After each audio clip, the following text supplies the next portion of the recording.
Hey everybody, Justin here. Thank you for checking out this video. In this video, I wanted to share another randomized educational worksheet. So we created these around the height of COVID when all, parents and kids were working from home, and a lot of the schools weren't prepared for that situation, of course. And so it was really beneficial for us to have kind of these worksheets for our child. And we shared them with some friends, and some of them liked them, so I thought I'd put them on my webpage, and now I'm just sharing them in some YouTube videos. These are worksheets that, math or English related worksheets, telling time, just a bunch of different subjects.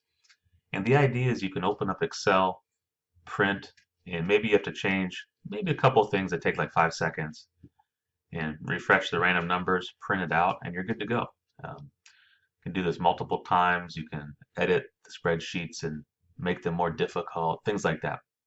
So let me just show you what I'm talking about. So I'm on my site, statistical.com, and if you go to content, kids activities, and they're just all listed here. Okay, and they're Excel files. So I'm going to go to the math problems one. Math problem generator. So let me share this screenshot first, and then I'll go into the actual spreadsheet. So what it will do when you open it up, it will create 20 math problems.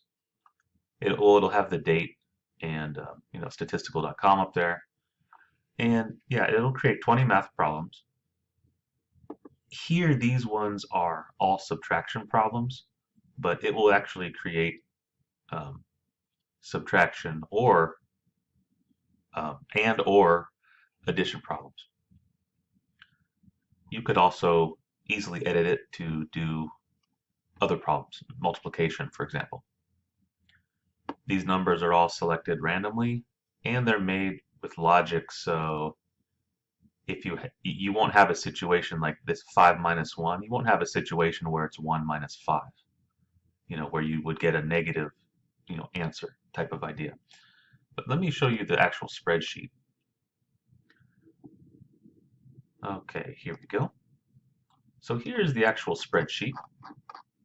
And what I do is, so every spreadsheet that you go into, there's typically like a bunch of intermediate steps, and then there's this area in a box.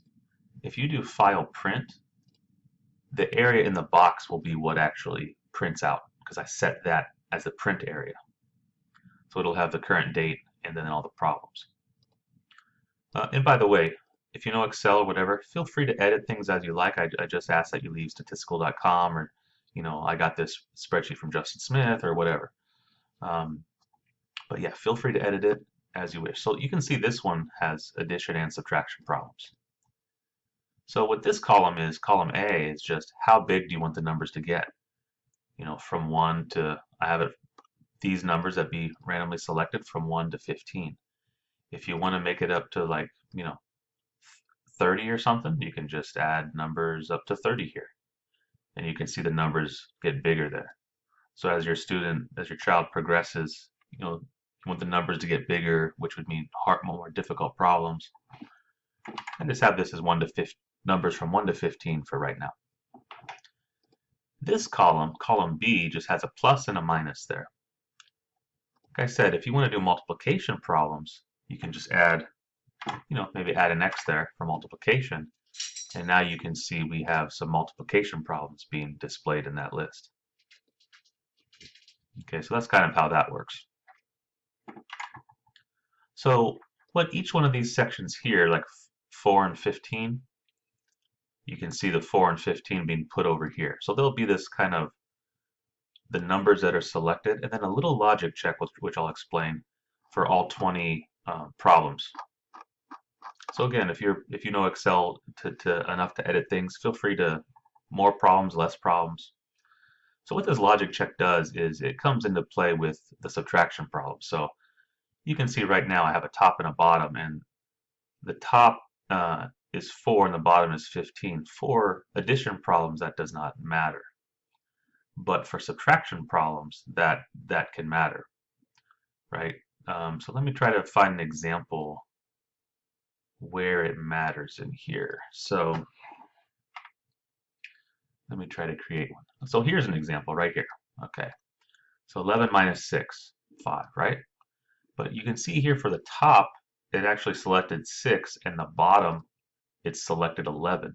So if I didn't have that logic check, this would be 6 minus 11, which is negative 5, which is, somewhat of a maybe more advanced concept for students that are just learning simple subtraction. So that's what this logic check does over here. It simply says, if this one's less than this one, then just flip them around. And so if it's 6 on top and 11, then just flip it to be 11 over 6. 11 on top, 6 on the bottom. So it just flips it around. So that's how you get it to correct for the subtraction problems. And again, for the addition problems, it doesn't matter, but I still just have it flipped. So the larger number in here will always be on the top. I could have put a little better logic in to say, if this is a subtraction, then flip it. And if it's addition, just leave it alone.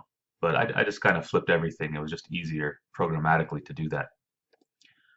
So that's what I got. I just wanted to share that. And like I said, a parent can just open this up, refresh the random numbers. You can press F9, or even when you open it up, I believe it refreshes the numbers.